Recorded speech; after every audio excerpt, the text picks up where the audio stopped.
Hi guys, welcome to a quick episode of Luke's Garage, and today I'm just going to show you how to wire up the new Beaver proximity or homing switch kit. So with this it comes with everything you need. You get free sensors, all the brackets, all the hardware, etc.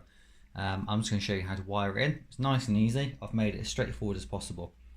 Now here's a carbide motion 2.4 version of the board, and what we're going to do here is going to pull off a 5-volt power supply to enable us to power our proximity switches.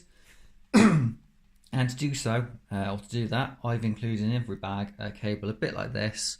Might be a different colour, but it's got a female connector one end, and then either 4 or 5 pins the other end. Now with this connector, just want to stress that you only need to use 3 of these pins. The third one is if you're using a carbide motion probe and you need to pull off an additional power source. But once you're done with it, please just wrap this in some sort of electrical tape, even sticky tape, just to make sure it doesn't short out any of your electronics. So what we're going to do is we're just going to connect it to our 5-volt source, and on pretty much every single carbide motion board we've got this 6-pin connector here, and the top left here is a 5-volt source. So what we're going to do is get our female connector and just slide that on like so. And now you can see we've got an extension of cable and 4 5-volt pins. Now the next part is our limit switches and how they connect. We've got a bank of switches or connectors down here. We've got X, Y and Z. And just to tell you a bit about these connectors, these are Molex KK 2.54mm spaced. And they're usually pretty tight to get on there because you've actually got a bank of 10 connectors there. On some of the earlier boards you've got 12, but this one you've got 10. Now the first pin in the first 3 banks is always going to be the actual limit switch pin, so that's the trigger. The pin next to it is the ground. So here we've got one of my limit switches. So these are the latest and greatest with the extended 3-meter cable, and on these I actually include a male connector, just in case you want to do something slightly different and connect it in a different way. Now with this, you can see we've got another female 2-pin Molex KK and a female PC cable. All you need to do, take this cable and plug it in. So that was our X. We'll take the head off that.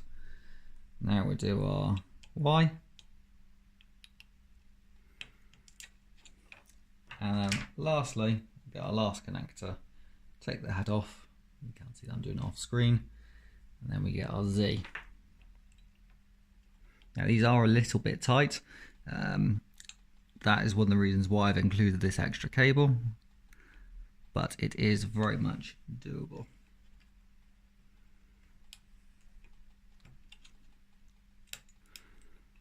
There we go. So you can see they are quite crammed in there.